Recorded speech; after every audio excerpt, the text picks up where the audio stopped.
Can we start, please?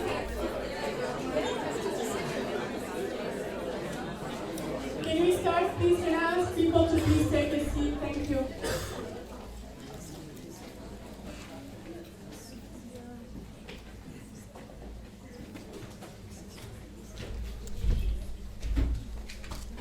Well, thank you all for coming for the second keynote speech for the City Debates Conference. I'm very happy to be the discussant and to be presenting Professor Asef Bayat, who is a very prominent sociologist and one who's influenced me a lot and a lot of my students who are here. Professor Bayat is the Catherine and Bruce Bastian Professor of Global and Transitional Studies. He teaches sociology and Middle East and the Middle East at the University of Illinois Urbana-Champaign. His research areas range from social movements and social change to religion and politics, Islam and the modern world, and urban spaces and politics. His forthcoming book is entitled Revolutions Without Revolutionaries, Making Sense of the Arab Spring, and today we will be discussing a chapter or part of this book with the focus on squares and counter-squares in the Arab uprisings. Professor Bayat, the floor is yours. Thank you. Thank you very much. Can you hear me? No.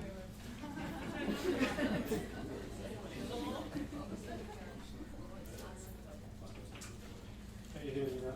Yes. Thank you, Rima, for the introduction. And I'd like to thank, of course,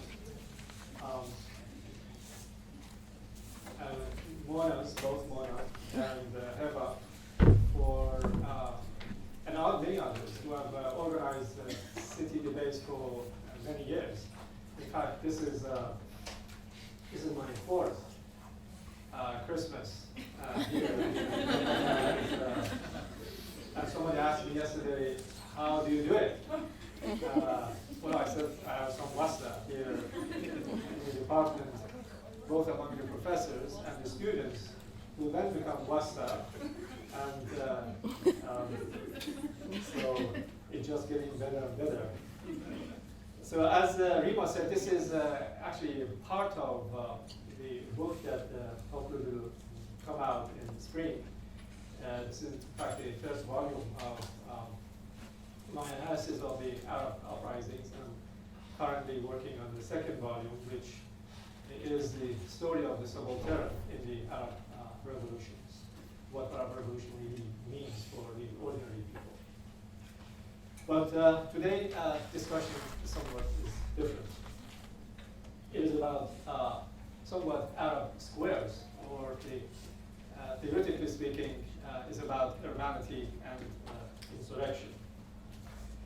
Now, as we remember, about 6 years ago or so, and earlier, the revolts of the 2010s in the Middle East, whether the Green Rebellion in Iran or the Arab uprisings and the Gezi Park protests in Turkey took place mostly in the cities. Now the question for me has been, what does this urban locus of the uprisings in the Middle East, where according to the official figures 40% of the population live in the countryside or in the rural areas, what does it really means in terms of the origin and dynamics of the uprisings? But more specifically, what aspects of urbanity makes the cities the spaces of contention? And why certain sites, streets or squares, are more than others conducive for mobilization? Now, I've been trying to observe in the past, couple of decades, certain cities in the Middle East, especially Tehran and Cairo, and a little bit of Istanbul, and more recently Tunis, especially after the uprising. But having done that, I'd like to suggest, on the basis of my observation, that what shapes the urban contention in these cities are there paradoxical dynamics, but this paradoxical dynamics operates within a particular political economies. So my propositions are very simple, that urbanity generates certain, in the inhabitants, certain needs and obligations, yet it also inculcates certain entitlements and rights. It enforces certain constraints on how to live an urban life, and yet offers extraordinary sort of opportunities for forging and expressing collective dissent. But these dynamics and the resulting kind of contention and dissent finds a particular resonance, or rather it gets kind of intensified and gets sharpened, especially under autocratic polity and neoliberal economy. And this combination has been with us in the Middle East for perhaps over the last 2 decades or so. And this is what has been happening. Let me elaborate on these. People from different walks of life joined the Arab revolts, the middle class urbanized, the youth, women, laborers, segments of the slum dwellers, as well as people from the provincial areas. But the insurrections were remarkably urban in character. Millions poured into the streets en masse, marching in the main streets, holding massive rallies in the key strategic locations, occupying central urban squares, spending days and nights in them. When protesters in the Tunisia moved from the provincial towns of, and by the way, for the first time I'm showing actually pictures. That's recently I have learned how to do it, and I'm so excited about it. See, this happens. So there are more.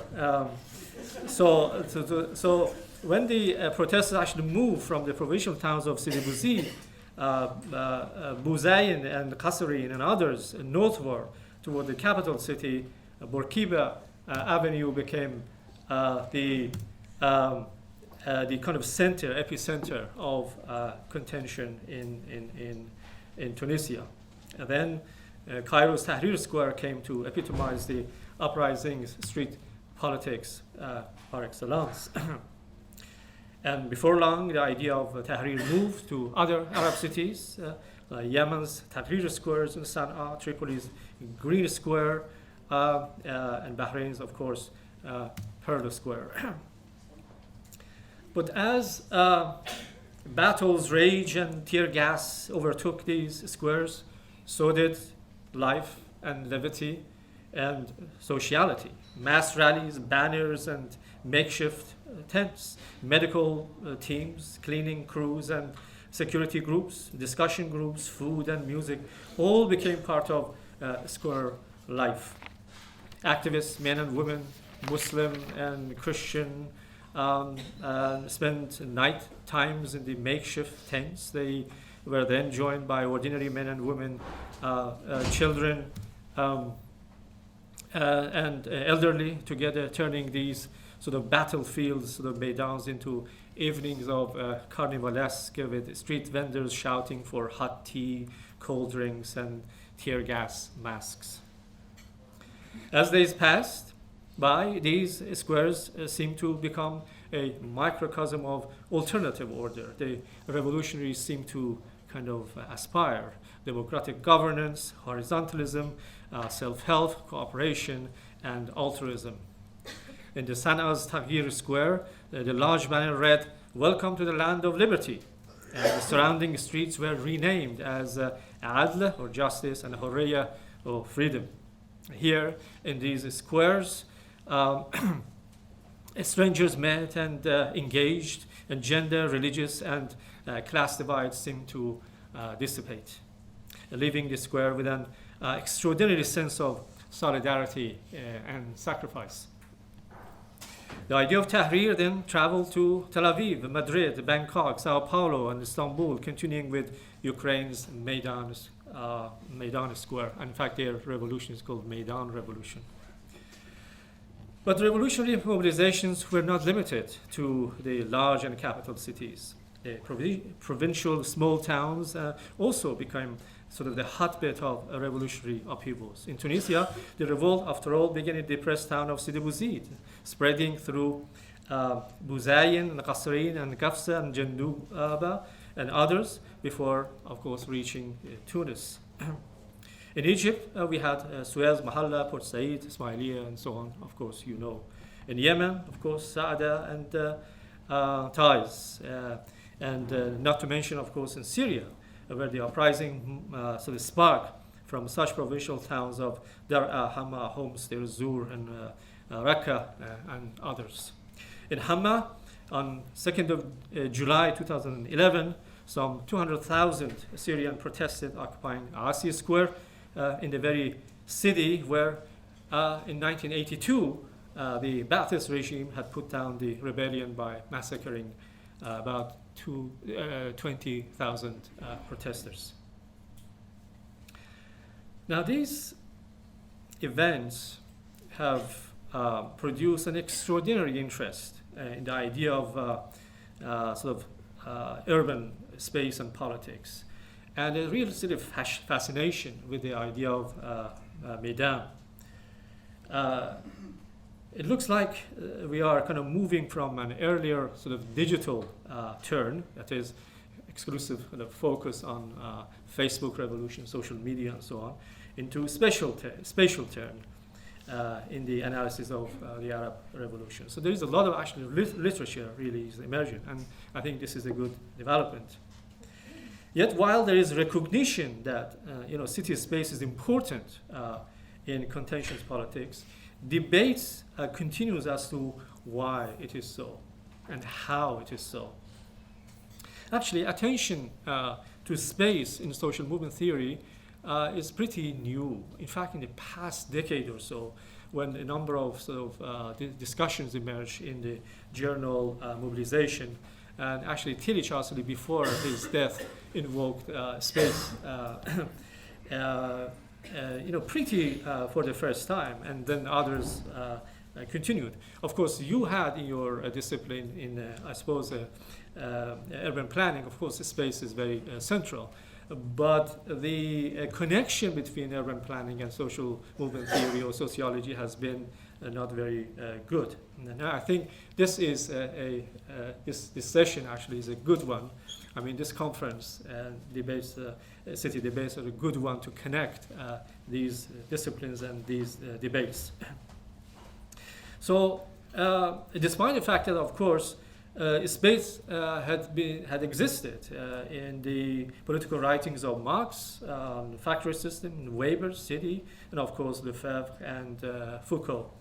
But these insights certainly are helpful, but we need still to be more precise. What, for instance, in particular, what is particular urban about urban social contention? I think last session actually we had some question about this. What possesses in the cities what processes in the cities induce insurgent citizens? What elements in urban sites make them Meydan Tahrir or Taqsim or Tablir? And what is the relevance or the value of kind of a Tahrir moment for emancipatory politics? After all, is all about space? What about the broader impact of political economies? Should we not account for the role of social agents, those actors in the arenas of the insurgent spaces? I think these are the questions that I like to address here.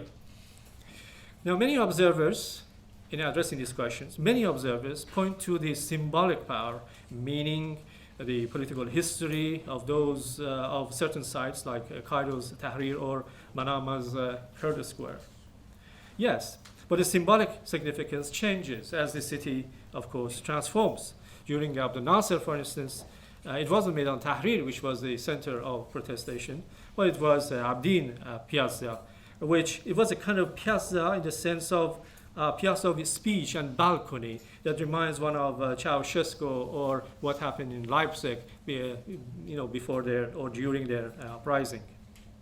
Others emphasize the massive number of bodies in the streets to question those who deemed the Arab Spring as Facebook revolution, arguing that there was actually a connection between the digital and the spatial. Some have focused on the performative aspects of insurrections, Tahrir as theater, so sort of underlying the emergence of new democratic politics, horizontalism, and cooperative order. People like Jeff Alexander, who brought about the book a few months after the Egyptian revolution. But most seem to be overwhelmed by the allure of Agora, the intimate, sort of egalitarian and convivial order where hierarchies of gender, religion, and class dissipates. Alam Badou and Zizek, for instance, saw in these revolutionary moments the promise of a new social order that could serve as a foundation for sort of different kinds of futures. Still others spoke of Arendian, sort of Greek police. So the Tahrir as the Arendian Greek police, representing a form of government that relied heavily on self-rule and common sense initiative with no single sovereign ruler. Of course, these performative sort of features one could see in the Occupy movement as well, and I observed when I participated in Toronto's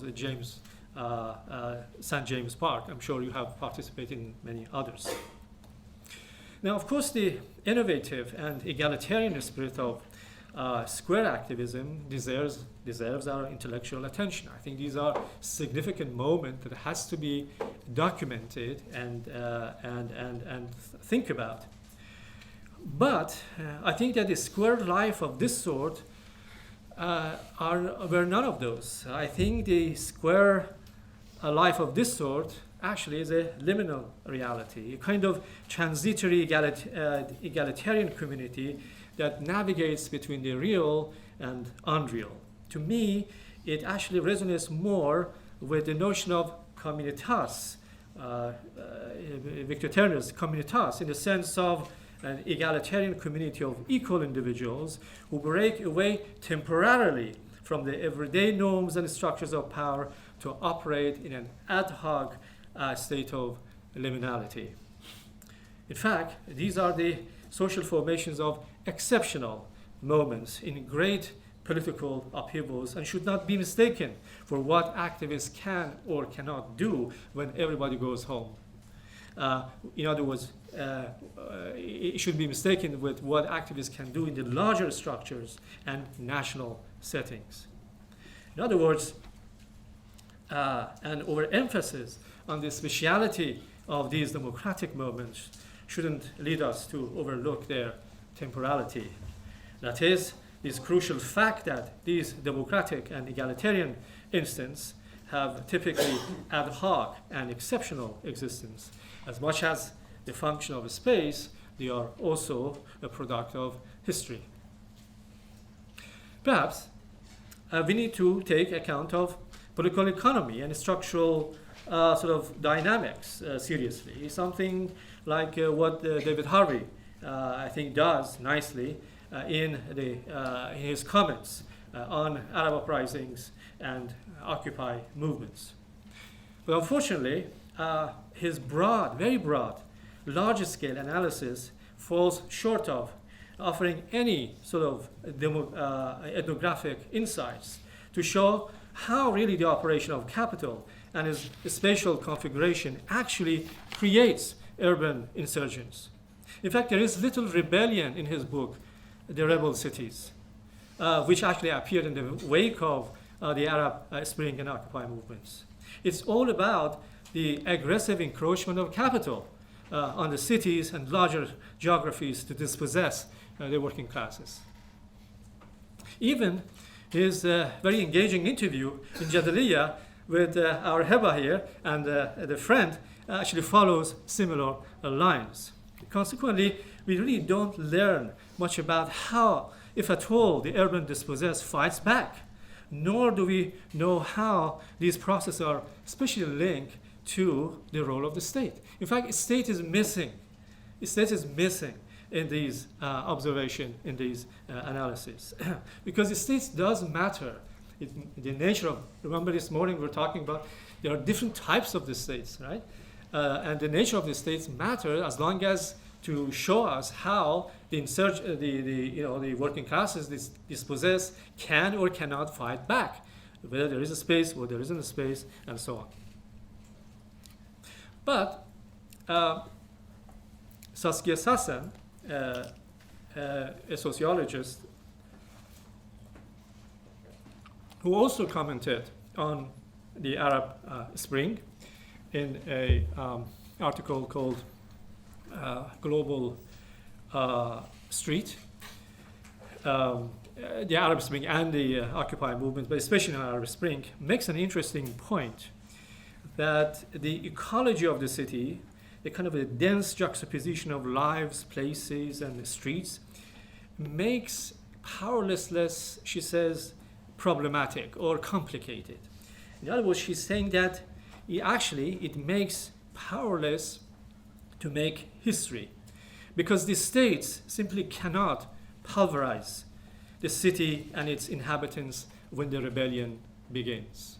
So they can resist. Never mind that Assad regime in Syria did level the city of Hama, killing 20,000 people to quell the uprising in 1980, and repeated similar herbicide in Dar'a and Homs, and more recently in Aleppo, when, of course, the uprising began afterwards. Nevertheless, Sassen's point remains important. But still, we do not learn how urbanity turns inhabitants into insurgents in the first place, nor her deployment of street, something different from the European ritualized piazza in these events, reveal anything about how it may facilitate or impede dissent and insurgency. Now, I've suggested that at least three inherent factors may potentially make modern cities in the Middle East as spaces of contention. First is the urban problematics, that is, the urban processes, obligation, entitlements that would stand at the roots of contention. Second is the urban actors with particular needs, demands, desires, and subjectivities. And the third is the existence of urban spaces, both physical and social space, that may facilitate political mobilization. Let me elaborate on this. Now, modern urbanity generates particular needs, like cash for exchange, rather than relying on trust or reciprocity. Need to learn work discipline rather than being flexible or self-arranged, or undertake contracts as opposed to relying on negotiation or customary norms. Modern urbanity also generates certain desires and demands, like paid jobs, like regular pay, particular norms of consumption. But it simultaneously cultivates certain entitlements and rights, like the right to have optimum urban amenities, running water, electricity, garbage collection, and so forth. Of course, these needs changes when the societal standards shift. Now, any violation of these expectations and in this kind of entitlements is likely to generate dissent. So some of you might know that in my childhood, I've been actually born in a small village of about 150 Azeri-speaking family in central Iran. It was a very backward village in the sense of infrastructure and so forth. So my mother, to run the household, for instance, for water, she would go from faraway places, from qanat or underground wells, to actually fetch water.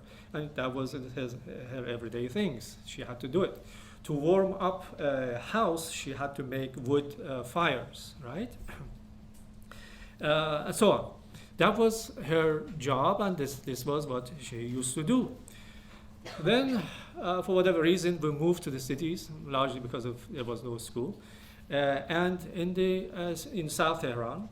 But in the South Tehran slum area, we had electricity and we had running water. And my mother actually would turn the tap and the water would come out. It was big. This is big. Or she would actually touch the button and you have electricity and you could actually warm up the house. It was a real liberation for her. I could see in her eyes. But then, as time passed, and sometimes we had power cottage, or water cottage. She would get angry, upset. She would say like "Eda." Of course, she wouldn't speak Arabic, but or "Inchie," what is this? What kind of government we have, and so on and so forth. In other words, she developed this entitlement. She became an urban citizen. She knew her rights, and the violation would anger her and create outrage in her. My father, who was first a truck driver and then a bus driver, he was very sensitive about potholes. So for a long time, he actually driving things in the dirt road in the village. And I actually would go with him. So he wouldn't complain. But when we moved to the city, as soon as he actually crosses, a road in which it has pothole, he would scream, "What kind of government we have? What kind of country is this?" and so on. He became a citizen and developed this consciousness about, his entitlements. I could see such sort of reactions on the part of many of our migrant relatives in the slums of South Tehran. So as many years later, then I became a privileged scholar, and I could observe very similar attitudes among the poor families in Cairo's Dar es Salaam, in Hizbat Khairullah, Ramat Bulag, and other neighborhoods. In fact, these very issues, garbage-infected sort of streets and sort of irregular supply of piped water in Cairo became a big issue, as you know, before the uprising, which actually the media at the time called thirst revolution. But of course, you also have had in this city about the garbage revolution. Yes. But the Arab uprisings, as we saw, involved mobilization not just in large cities, but also in the small and provincial towns, and even in some villages. Now it is tempting to ponder, as some have, as to why small and provincial towns have been the locus of revolutionary protest. But the very question, I think, presupposes certain image about small towns as traditional communities with provincial habits, customs, and environment, which are presumably inimical to collective action in pursuit of democratic polity. Such imagery invokes the well-known sort of Tunis and Zimmel dichotomy of village, small town, as opposed to city or metropolis, where the small town or village is identified as a place of traditional institutions, extended family, community, and consensus-based relationship, whereas the city is marked by, as a locus of cosmopolitanism, interest groups, individualism, and of course, state control. But I think the reality of provincial towns in the Middle East is very different from Zimmel's late 19th century model. In truth, the Middle Eastern traditional towns, as well as villages, I think, have been in the process of profound transformation in the past 3 decades or so, as they have come to experience the growing capitalist relations, commodification, growing literacy, and higher education, means of communication, consumer ethos, youth consciousness, urban needs and opportunities. I think, it might be a hybrid social formation is being created, where the inhabitants are, in some way, are informed by by the issues related to both urban and rural, issues of land, irrigation of water, loan issues and so on, but at the same time bills for water, drinking water, or electricity, and so on and so forth. So a deep social change, I think, brought the provincial and rural into the orbit of a national society and politics, turning them into geographies of wider political dissent. I think during the uprisings, they developed their own Tahrir squares. But why such particular squares and streets like Tahrir or Taksim or Tahrir, or not others, became the locus of monumental contention? Why are certain spaces are more insurgent than others? A number of specificities are involved, which I have already actually taught in my book, but I'm extending it and revising it. First, the spaces of insurrection are usually those that enjoy certain symbolic, historical significance, but especially sites surrounded by government offices, presidential palaces, and memory of struggle, and so forth. Secondly, those are usually in close proximity to intellectual and cultural happenings, sites close to university campuses, large mosques, bookstores, or cultural cafes. And here we see certain cultural milieu, critical constituencies or nonconformists, groups that provide or espouse alternative lifestyles. Third, these are the locus of mass transportation networks, terminals and buses and taxis, which actually can bring crowd and bring them out. Fourth, there is the element of course, spatial flexibility, where a mobile and agile crowd can easily and rapidly assemble in a vast spans of these squares while being able to disperse when the police comes. In fact, I think if you compare Tahrir to Rabaa Adawiya, Rabaa Adawiya is the square where the Sisi regime killed hundreds of protesters, Muslim brothers who were there. And one actually spatial problematic was the blocks were very long and there weren't side streets, so that actually when the police comes they can actually disappear. And therefore they were kind of stuck there.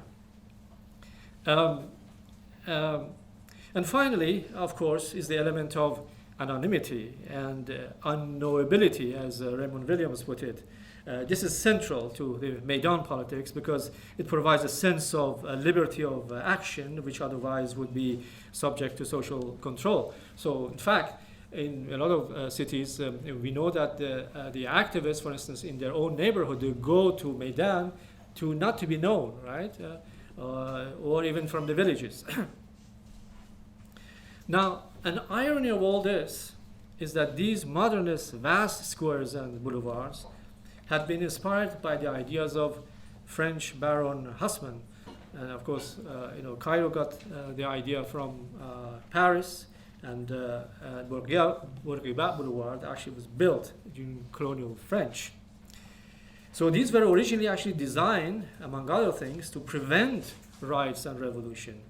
But in fact, they serve precisely the opposite. As it is known in 1850s and 80s, 1860s, Haussmann redesigned, as you know, the traditional ecology of Paris for infrastructure. But one element, of course, was to get rid of the kind of unruly sort of neighborhoods, the small 1 to 5 meter sort of curvy neighborhoods, so that it could make it more transparent for police gaze and also the movement of the police cars and so on, or the movement of soldiers and so forth. And this sort of urban design was to turn the, as I said, unruly and opaque neighborhoods into more legible, transparent. It aimed to facilitate easy movement of traffic and police in those areas and expose, of course, the potential protesters to police gaze and prevent the construction of barricades. But why did the revolts in the Middle East take place in those very squares, in those Haussmannian sort of spaces, were supposed to actually prevent or offset such revolts? I think that Haussmann's plan was prevalent at the time when the rioting and barricading were the main repertoire of contention. Because repertoire of contention really changed. It really predates the prevalence of mass demonstration and rallies and so forth, which came to actually take full advantage of the very vastness of these squares. And so the protesters in Cairo, Tunis, Istanbul, and Sana'a, they actually did the same. They used these spaces for their symbolism, sociology, and ease of movements, and above all for their openness and magnitude. But let's remember that these are the cities where central streets are bustling with human bodies, largely because they have become what I call the cities inside out, where a great number of the inhabitants function, subsist, and reproduce economic and cultural life in the outdoor public spaces. So people were out there in public, working, walking, sitting, driving, loitering, praying, socializing, and being present. It was practically subverting sort of any official prohibition and curfews. In fact, in Egypt, curfews were imposed, but actually didn't really work. And usually women are the most important curfew breakers for their particular maternal impunity. So you go out, well, I need milk for my child, and so on. So you go through tanks and so forth. So what could the regimes now do in their counter-square strategies? In Riyadh, Saudi Arabia, the Arab Spring also caused lots of excitement among dissenting youth, and at the sort of much panic among the ruling elites. But unlike the social media, the city saw no street unrest, except for the iconic lone protester Khalid al-Juhani, one person only who appeared in where he was supposed to, and now that person is in jail. And the organizer, of course, who initiated this initiative, was shot dead even before he went to that spot. It's true that Saudi regime quickly moved to criminalize street demonstrations as against, and I quote, Islamic laws and our society's values, unquote, while dispensing some $36 billion reward in the form of interest-free home loans, unemployment assistance, and things like this. But in fact, the spatial reality of Riyadh, I think, would hinder public protestation.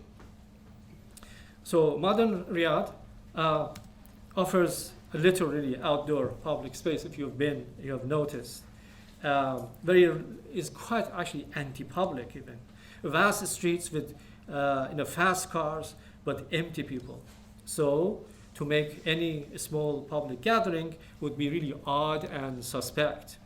Public gathering usually is limited to lower class neighborhoods like Al-Bata, which is largely in the place of South Asian immigrants and merchants, or the massive or spectacular malls, which of course is surrounded and is constant control of or gaze of Shorta police. In Syria, the regime was determined to prevent anything like Tahrir to emerge. So when protesters in April 2011 took over the Maidan, the main square in Homs to camp in, the security forces went in and killed, according to protesters, 200 people. In Bahrain, in Bahrain, rulers recaptured the Pearl Square, Manama's Tahrir, in March 2011, bulldozed its ground and grass, and violently flattened the Pearl Monument. In Egypt, during the uprising, the regime couldn't do much or didn't want to do much. But we can talk about this. But after the revolution, as the protests continued, the new military rulers began their counter-square plans. First by blocking, some key intersecting streets in Tahrir Square by placing sort of massive blocks, kind of violent barriers that inspired sometimes very memorable sort of revolutionary graffitis. Second, they wanted to diminish the image of Tahrir as a space of insurrection through neglect. For some time, actually, Tahrir Square was infested by garbage and so on. They wanted to kill that memory. And then under General Sisi, they tried to do it through new architectural interventions. So the new, at the time, dismal and remarkably unspectacular Monument of Revolution, this is the Monument of Revolution, constructed in Tahrir Square under General Sisi, reflected how the counter-revolution wished the Tahrir to be, or in fact not to be, remembered. It was vandalized and lasted only few months before being replaced by an excessively lofty Egyptian flag higher than nearby Mugamma building, which tells more about the military power than the memory of the revolution.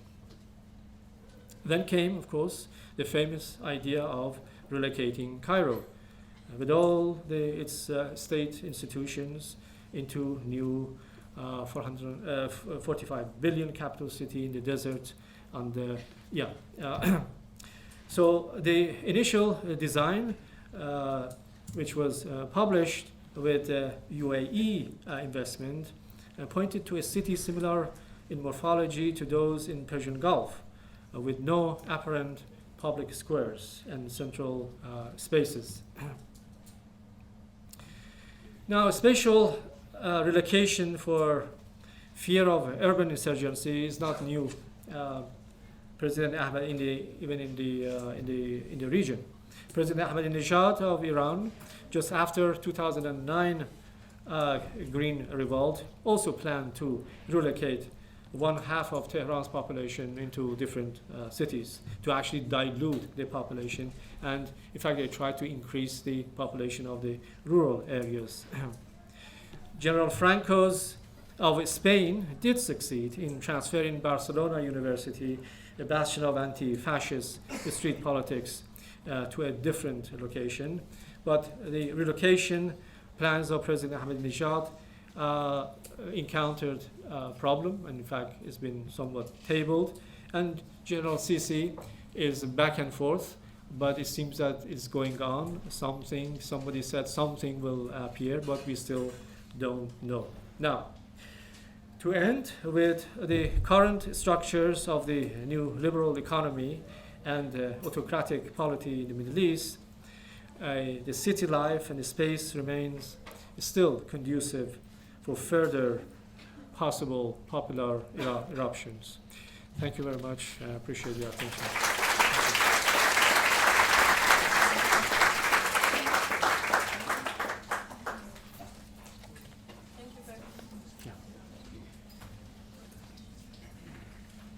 Thank you.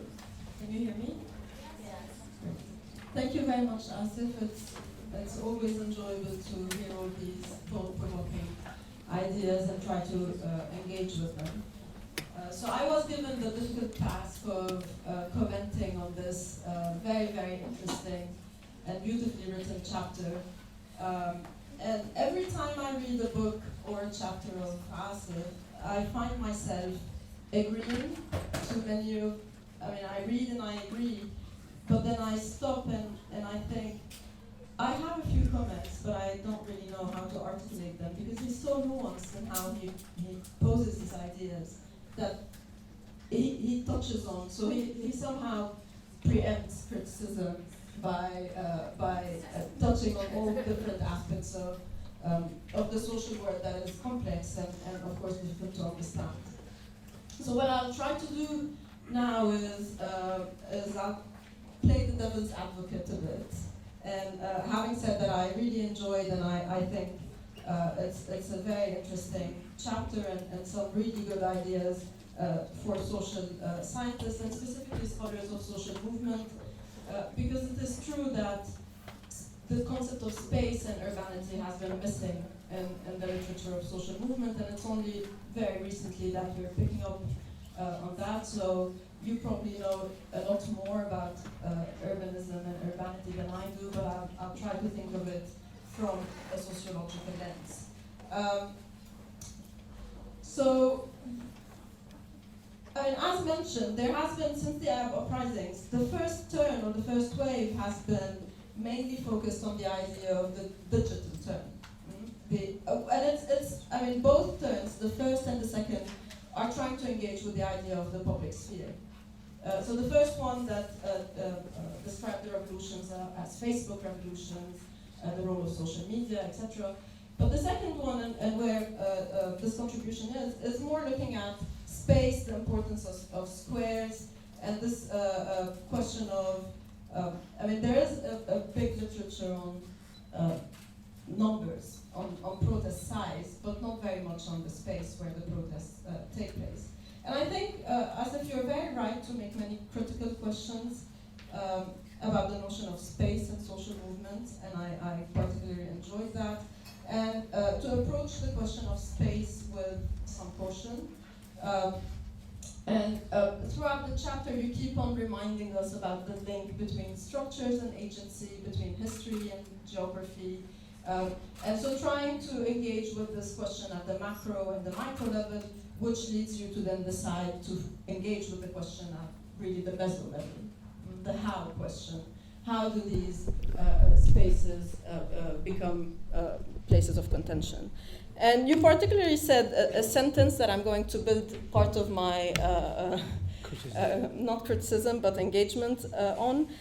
So you say, space, after all, is not divorced from history, nor is spatiality divorced, nor is spatiality from political economy. And I think this is very, very important from a sociological perspective, but also to understand the concept of space and urban areas more broadly.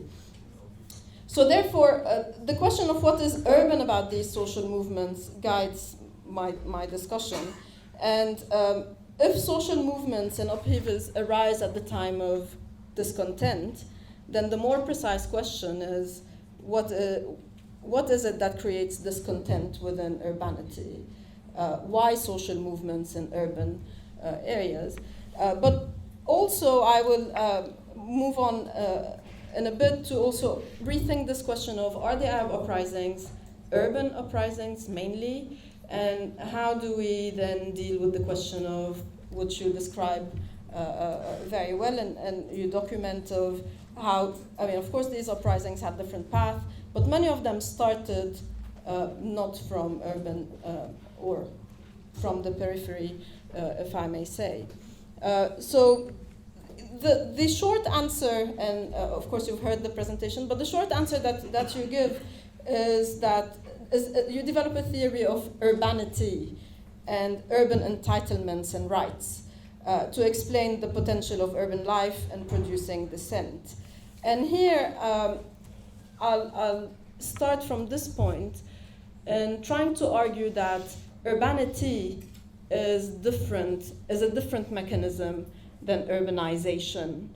And what I actually mean is that the study is starting from a standpoint of urbanity is a fait accompli. It's taken for granted, and we're analyzing from that point. And what I'm trying to suggest is the importance of urbanization as a mechanism, as a continuous process of capital accumulation and expansion, and also this process that creates these huge inequalities, uneven development, and etc. And what I'm trying to say is that the process of urbanization might be one answer to explain this or at least the diffusion of movements, in some cases, of course, not all of them, but in cases like Tunisia or Syria, from rural areas, or what I don't think rural is very accurate, but from the peripheries to the centers. And so this focus on urbanity and urban spaces kind of overlooks these very complex and very important dynamics of how urbanization is also a mechanism of how these uprisings emerged and how they exploded somehow in some countries. And so the focus on the squares in urban cities overlooks this process, and this is my first question to you. So how would we then, with the mechanisms of urban entitlement that you put forward, how would we then explain the rural dynamics that were also happening in these uprisings, and how do we not overlook the very important role of non-urban areas? But this also takes me to the point, to my second point, which is the dichotomy of urban-rural really accurate here? And are we really talking about urban versus rural? Because the paper, and you mentioned it, starts by saying that the paradox is that almost half of the Arab populations live in rural areas, but the revolutions mainly took urban spaces as their locus. And what I'm trying also to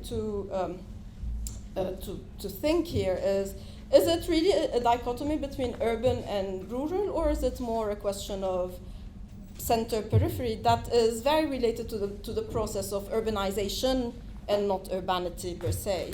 And here, the urbanization becomes a mechanism of capital and power accumulation in the center. So the periphery is not necessarily rural. It could be suburban. It could be neighborhoods within urban areas.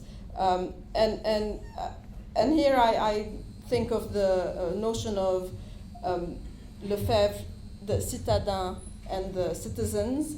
And I'm very happy that in your presentation you mentioned this, because I had a feeling when I was reading the paper that the big elephant in the room was this concept of citizen and the state. That the urban entitlement are very much linked to an idea of state development and an idea of citizenship, where and what you call the urban paradox, where obligations come with entitlement. Mm-hmm. And then what about those people who are not fulfilling their obligations, and those that you write about in other books, so the quiet encroachment of so the social non-movements. So these people who do not actually fulfill their obligations, are they not, or do they have a feeling of entitlement simply because simply because they are citadins, they live in the city, or is the question here more a question of so is this entitlement an entitlement of being in a rural area or urban area, or is it not more a matter of class, positionality, and legality, very much being legal in that state? And this brings me to the point of the importance of the state, that I think is not very much conceptualized in the paper, but that plays an important role in in understanding these entitlements as a mechanism in and for themselves.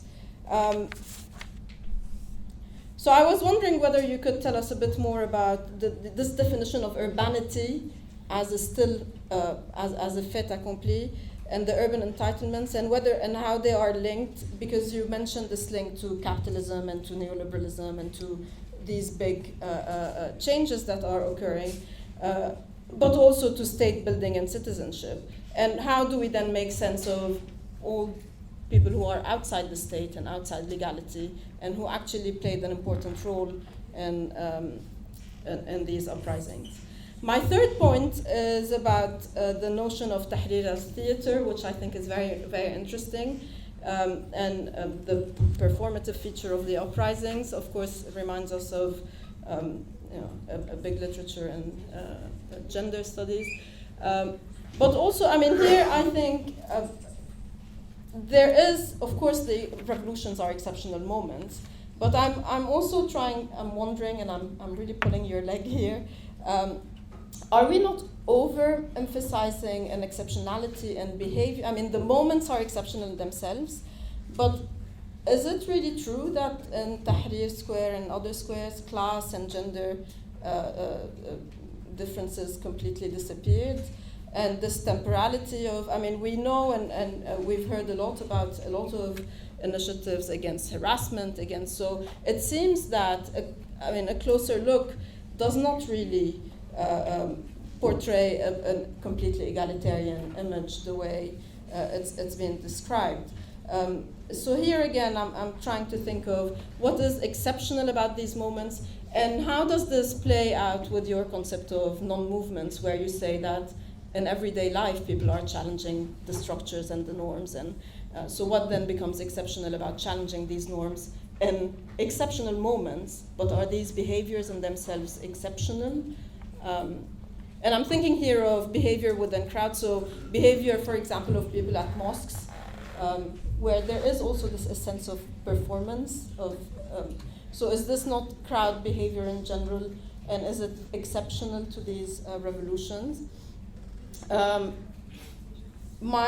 I'll cut it short. I'll give you the paper later. But the final comment I want to say is that at the end you finish your paper saying political engagements and mobilizations cannot remain in squares for a long time, and you suggest that politics has to be adjusted to everyday life, and institutions need to be reformed and built. And here you differ, or I'm asking you if you actually differ with Harvey, who actually focuses more on the importance of building organizations and not this non-hierarchical horizontal approach to movements. So how would you think of today at this point in time, how would we think of a post-revolutionary moment where we perform politics outside the Midans, and how would you reflect on the importance of organization, or is politics as an individual everyday life? Thank you. Thank you. So do you want a few minutes to reply? Yeah. Okay. So and then we'll take a round of questions. Okay. Thank you very much, Rima, for careful reading and for your comments. I'm not sure if I will be able to answer all of your questions, but I will try the ones that I feel that I'm able to. So I usually forget the questions that I might ask you to repeat, and that's the problem.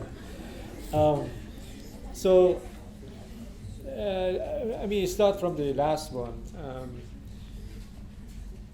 In fact, I have to say I was critical of when the Tahrir revolutionaries continued to remain in Tahrir even after Mubarak had been toppled. Yeah?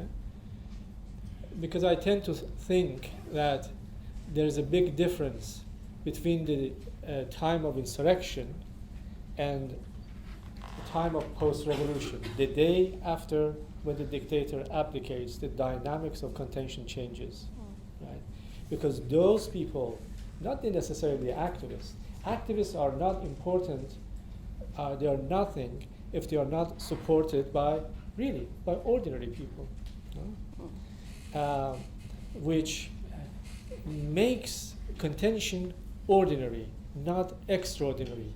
Anything which is extraordinary can be toppled, can be smashed by the police, by the authorities, and so on. And that's, I think, the magical ordinary people who bring extraordinary act into the social mainstream and make it ordinary. And here is, I think, the breakthrough. Here is the difference when 5 or 1,000 activists go, nothing happens, right? But when their uncles, their mothers, their children, others join them, and that changes the dynamics. So I think that the post-revolution, in fact, they should have started organizing, actually, to the back streets and farms and factories and unions and so on and so forth. In fact, because they didn't do it, they left all these spaces to the free riders.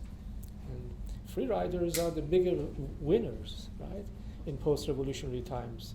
Big power in post-revolutionary times. And that can actually organize those benign, those people who didn't participate, because suddenly they assume significant power.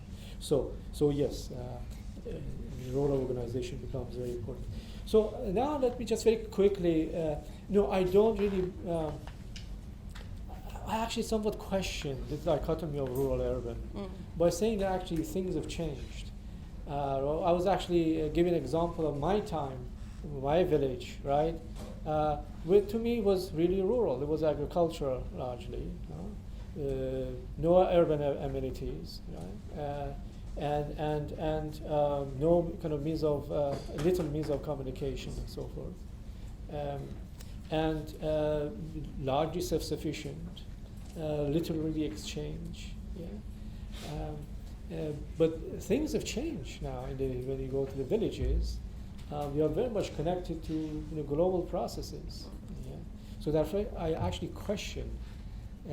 It is the officials who are saying 40% of the people are living in rural areas. In fact, a very as we know, definition of rural differs in different countries. Right? So I don't want to go into that. So was this urban revolution? Not in the sense that I understand, though, urban movements, because the concerns of a lot of those people, some of the concerns of a lot of people who went there, did not necessarily derive from urban problematique that I mentioned what they are. Right? Corruption, dictatorship, lack of accountable government. These issues are not necessarily urban, right? Or this is not necessarily the problems of urban people. It's a broader sort of constituency that take place. But the expression of discontent, but the expression of a mobilization largely took place in the areas that we consider to be cities. Yeah. But you're saying that there were also villages. But I'm also saying that. So in the villages, they mobilized too. But the question is, are they really villages? You know what I mean? And what were the causes? The story of Muhammad Bouazizi himself is a fascinating combination of how he's informed by the issues of land loan and dispossession of actually his land, his father's land, because of the bank, because they were in debt, right? And then moving on, he becomes a street vendor, right, in the city of Sidi Bouzid, not having permit. So that actually embodies that combination, the mix of concerns. Great. Thank you, Asef. We'll collect a few questions. There's one here, and Nicola. So we can start. Should I wait for the microphone? Is there a mic?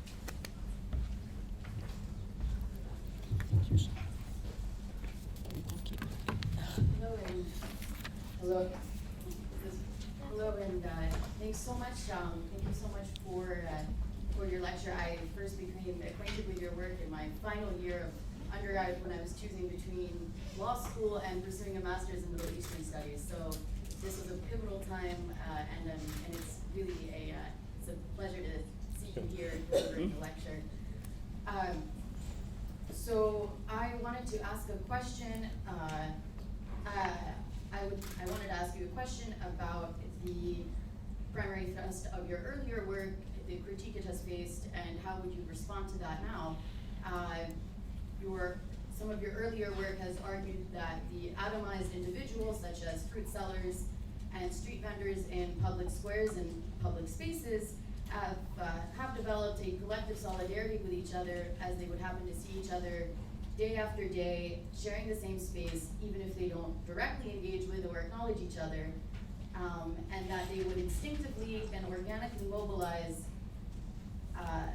in the face Yeah, of can the you common keep the yes, question short? Yes, of course. One of the critiques of this argument, however, is that the emphasis on the individual organically allying with the other sometimes may ignore or Could you go to your question? Yeah, Yeah. yes, Yeah. that this may ignore the deliberate organizational efforts of activists and the protest repertoire that they have perfected over many, many years, such as the April 6th movement in Egypt and the protests at soccer stadiums that have developed. So if you can please address, respond to, or situate that critique, please. Thank you. Sure. Nicola?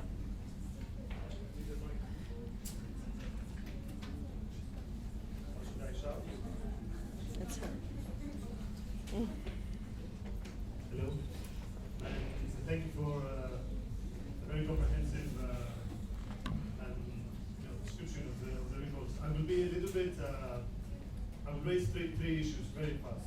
I promise. The first one is a discourse analysis of your speech, if I may, and then I will try to use this to make maybe a descriptive request in terms of empirical data compared to the first, and then I will even try to make a theoretical moral point about all of that. Very ambitious. You have 2 seconds. Very fast. I noticed when you talked about protesters, you took the backseat of the liberal regime, protesters being actually the ones who demand, rights, using the language of rights, entitlements, and obligations, right? The language of the citizenship. But fine. I was fascinated though when you went to describing the protest and you took the point of view of the state, then it was all about war, about how the state shuffles space to make sure that it's going to win the war against the protesters. How the Tahrir Square, for example, was introduced, through blocks, channeling the flows of people, blocking the flows of people. There was nothing there about liberal rights, obligations, nothing of that. It was about outright war, which I think it's my observation about your discourse. Now, my question would be, why don't we speak? Why don't we write? Or is there somehow a literature out there that writes from the point of view of protesters in terms of urban warfare, as the state actually does? Or are we, this is my more theoretical point, or are we too shy? And are we too somehow, morally obliged to speak still in terms of rights, obligations, and demands to the sovereign, and not in terms of urban warfare, all by recognizing that the sovereign, at the last instance, treats the protests as urban warfare and nothing more. Thank you, Nicola. Any other question? Yes, Ananya.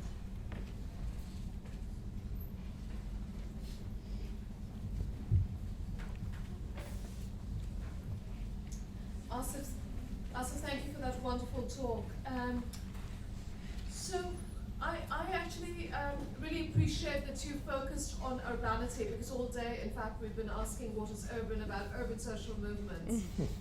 But in thinking about urbanity, you asked us to consider the very beautiful story that you told us about how your parents became urban citizens, but also this question of how, despite Osmanization in cities such as Cairo, the state has not, in fact, been able to shut down street life and street politics.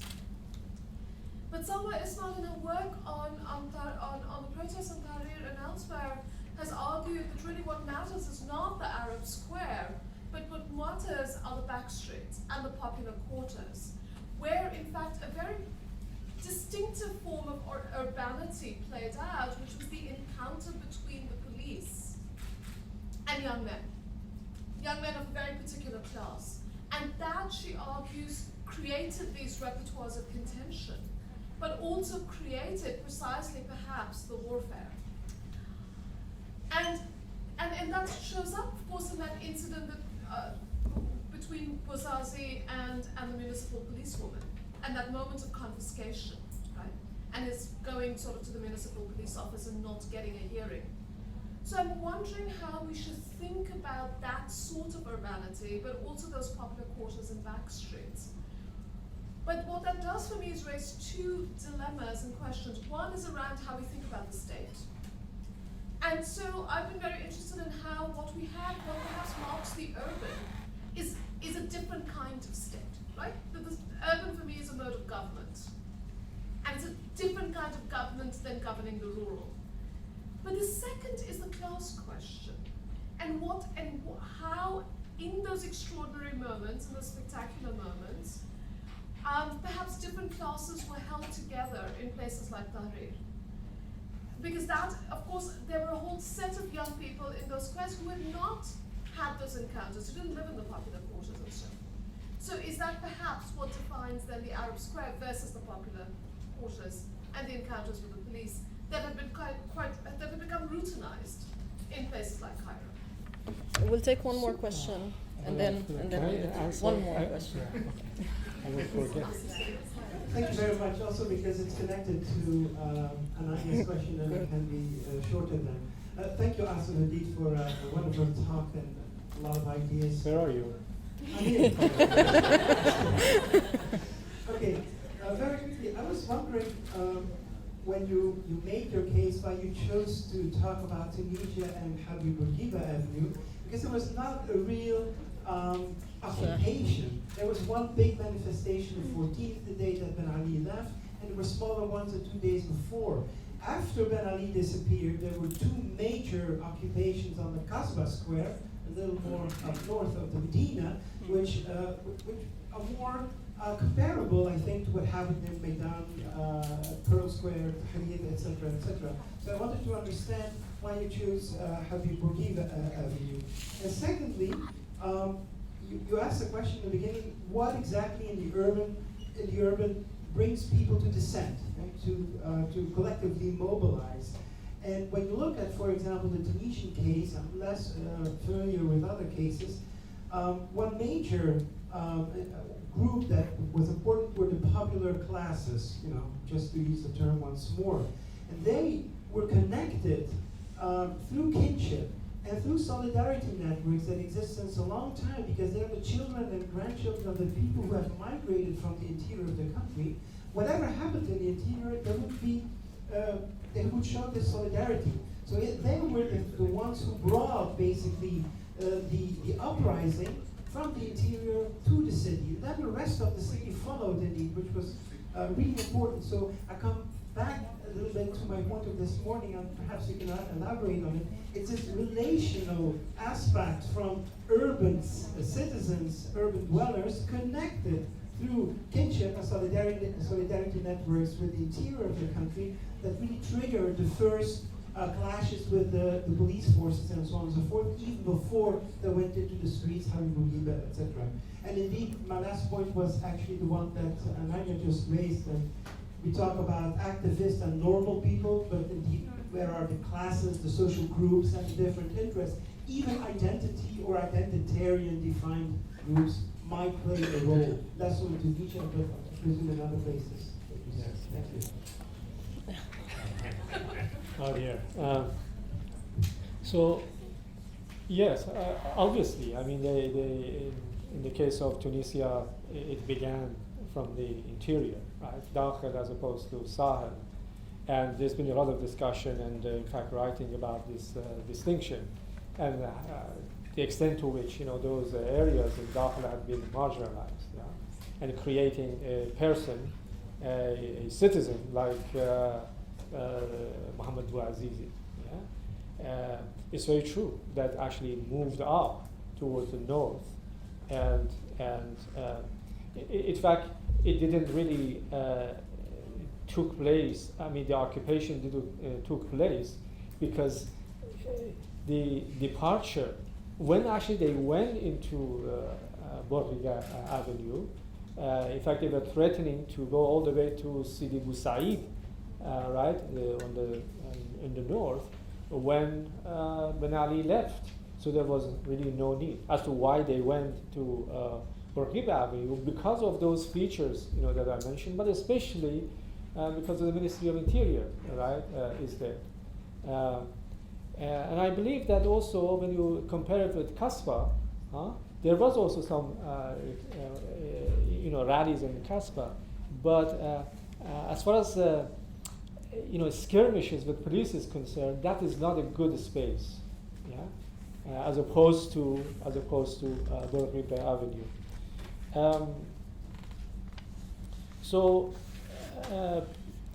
I'm trying to understand.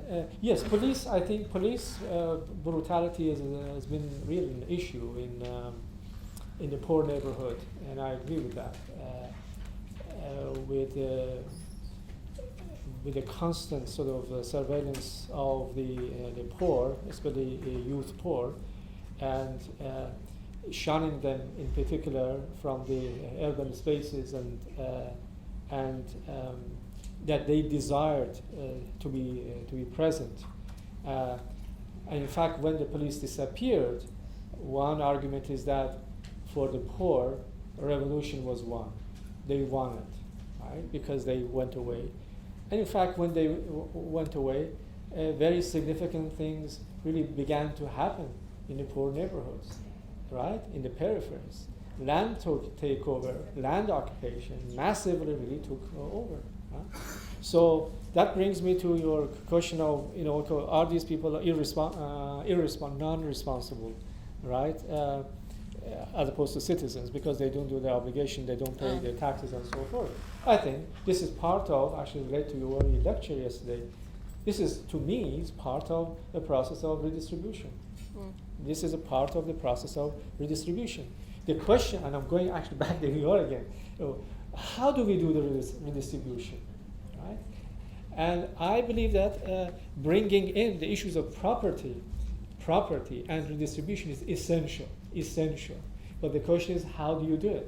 I think that these moments, these exceptional moments, revolution moments, is a time, is a time to do it. But the question is that it was not done enough. And there is a reason why it was done enough. There's a reason why. Only 14 factories were taken over by workers in Egypt. And the majority of them, the activists, would say that it is illegal to take over. It's illegal. But the revolution is not illegal, right? It has a different legitimacy, right? Because anyway, that's a different story that I have.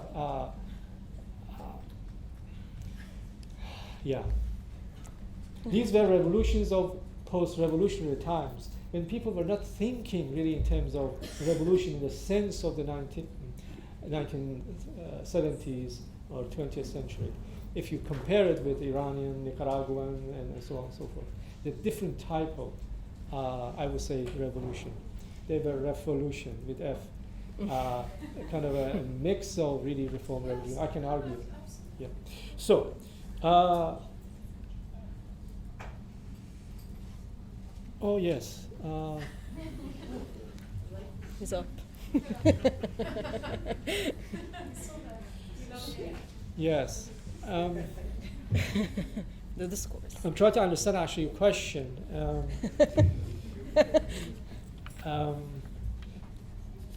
Well, the state acted in the way that it did, or they have been doing in terms of spatial, what I call counter square, because they are very much feared, right, of the possibility of the continuation of that kind of insurrection, right? But my argument, my discussion has been that what actually brought these people, the actors, those people, into that stage? What triggered it? What brought it? There is a whole, set of background, right? Where they live, what they want, what their desires are, right? What has been ignored, and so on and so forth, which I really described. I think that I don't want to make an automatic deduction that when you have those kind of background, then people necessarily would refer to that kind of insurrection. No. The whole thing, revolutions are not really planned in the way that it appears. It really happens. There's incredible spontaneity, there's an incredible not innovation, improvisation going on as they move on, right? So, yeah. There was a question about yes, the individual. Yeah, non-movements. Okay. I have been identified usually by the concepts and perspectives that I try to develop. So because I have developed this notion of non-movements, then I am a supporter of non-movements. Because I have talked, it's more acute is post-Islamism. Because I have developed this notion of post-Islamism to explain certain changes that are happening and why people and so on, then I'm actually said that I'm a supporter of post-Islamism. I'm explaining this. I have, of course, my personal view. If you ask me, I'll tell you, right? So therefore, I'm not necessarily advocating that the way is non-movements. In fact, I'm saying that whatever we talk, what we say, they are doing it. They are doing it, right?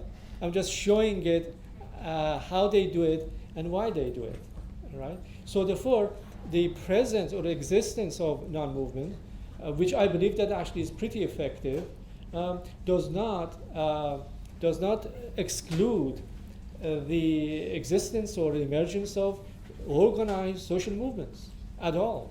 Of course, during that time before the Egyptian or even Tunisian revolution, it was organized activism actually was going on, but very limited because it is very dangerous. It's a repressive state, right? What I'm actually doing now in the present book that I'm doing to show what happened to these non-movements during the revolution.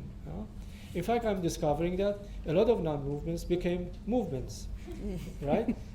Because there was an opportunity and they began to organize themselves and so on. And I had actually somewhat predicted that again they will go back to non-movements. In fact, they are doing it, right? Because of the possibility of the nature of the state, unfortunately, that actually does not allow these things to continue. Okay, we're short on time. We have to stop, but I'm sure Professor Bayat can answer your questions after when we close. So please join me in thanking Professor Bayat for his very thought-provoking talk. And there's the movie at the Orient Institute at 7:30 for those who are interested. Thank you. Thank you so much. I appreciate it.